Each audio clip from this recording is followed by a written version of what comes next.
Hello, dear learner. Welcome to the next part of the three-step business communication process. Before we begin, we will quickly look at what is the three-step business communication process. The three-step writing process. The foundation to any effective business communication is what is called in the industry as the three-step writing process. Skipping even one step can lead to plenty of miscommunication and stress during and after the process of communication.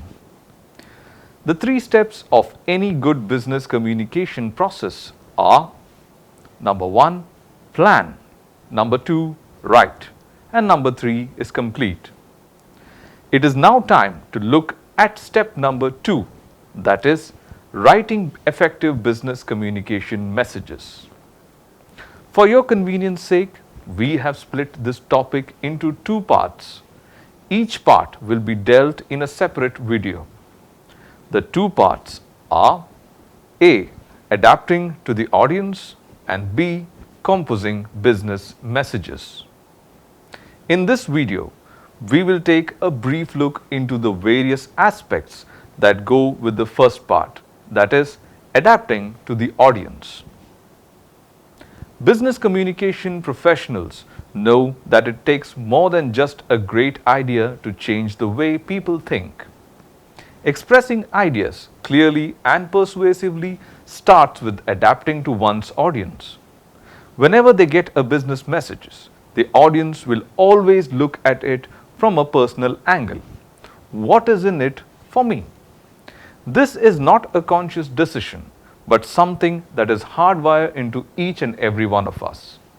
So the catch here is, if your intended audience members think a message does not apply to them or doesn't meet their needs, they won't be inclined to pay attention to it.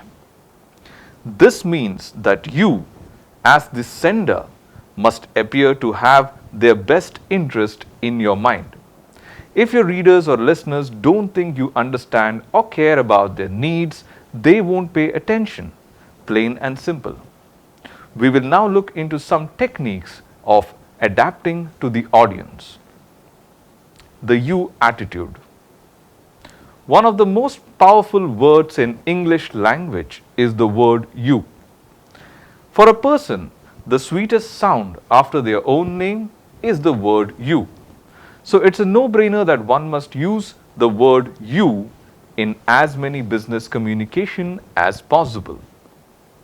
On the simplest level, you can adopt the you attitude by replacing terms such as I, mine, we, us and ours with your and yours. Instead of this, we have updated our lockdown policy. We are now allowing employees to work from home. Try writing this: you can now work from home with our new lockdown policy.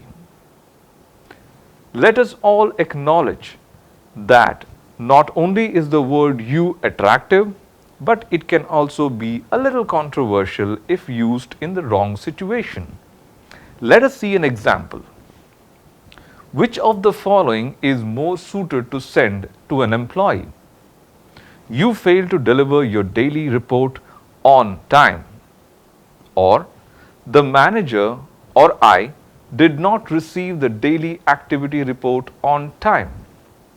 It is obvious that the second option is always better, because when you're sending a business communication that involves providing a negative feedback, reversing the words from you to me removes the sting of the negative statement.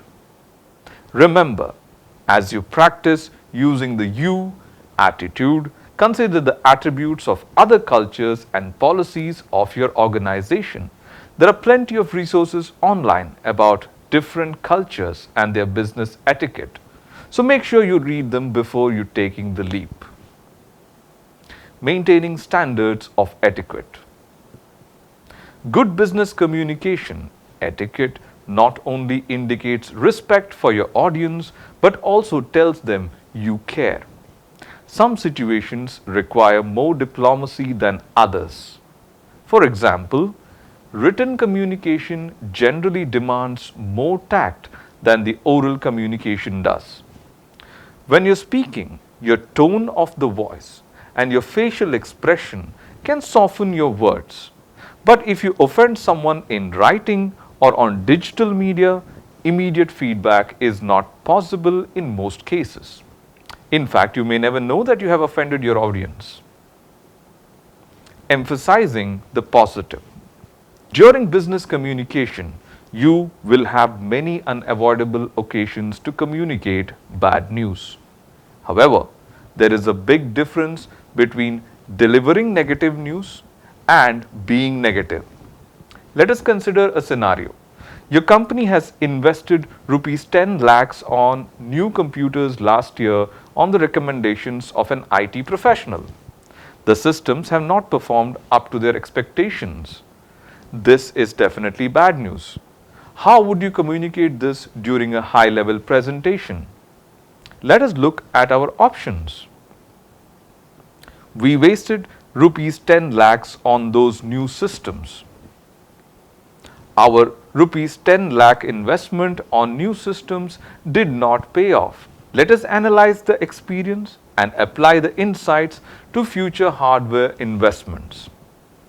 As you can see, the second message is much better suited in this situation than the first.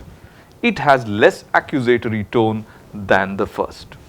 In general, try to state your messages without using words that may hurt or offend your audience. Using bias-free language. Biased language means words and phrases that categorize or stigmatize people in the way related to gender, race, ethnicity, age, disability, or other professional characteristics. Most of the time, it is just unfair or outright unethical. For example, it is no longer recommended to use words like businessman or man-made. This indicates a gender. It's always better to use person, business person instead of businessman, or artificial instead of man-made. As a business communicator of the 21st century, you must make every effort to recognize if you have biased language. And if you do, make a conscious effort to change it. Bias can come in a variety of forms. We have included a file with some common biased words with examples for unacceptable and for preferable words instead of the unacceptable words. It is not an exclusive list, it's not an exhaustive list, but I hope you will take that. Adapting to your audience, controlling your style and tone. The 73855 rule. UCLA professor came up with the 73835 rule, which says that the communication is divided into three important elements: 7% spoken words, 38% tone of the voice, and 55% body language.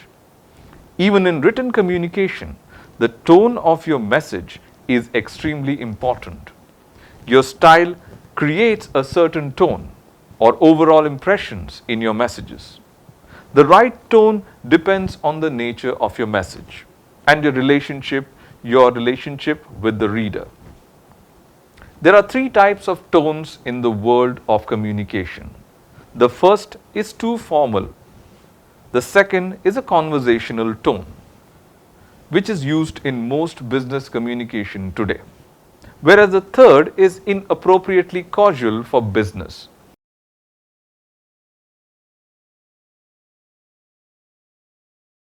As you see, it's important to find that middle ground between too formal and too casual. An important aspect of creating a conversational tone is using plain language or plain English, where English is involved. The receiver can read, understand, and act upon the first time they read your message. Plain language is also easier for non-native speakers to read, a major benefit when you are addressing diverse global audiences.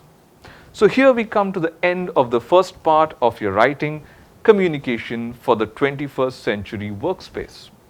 Let us now look at the key takeaways from this video. Number 1, adapt to your audience. Number 2, use the you attitude. Number 3, maintain good etiquette through polite communication. Number 4, emphasize the positive whenever possible.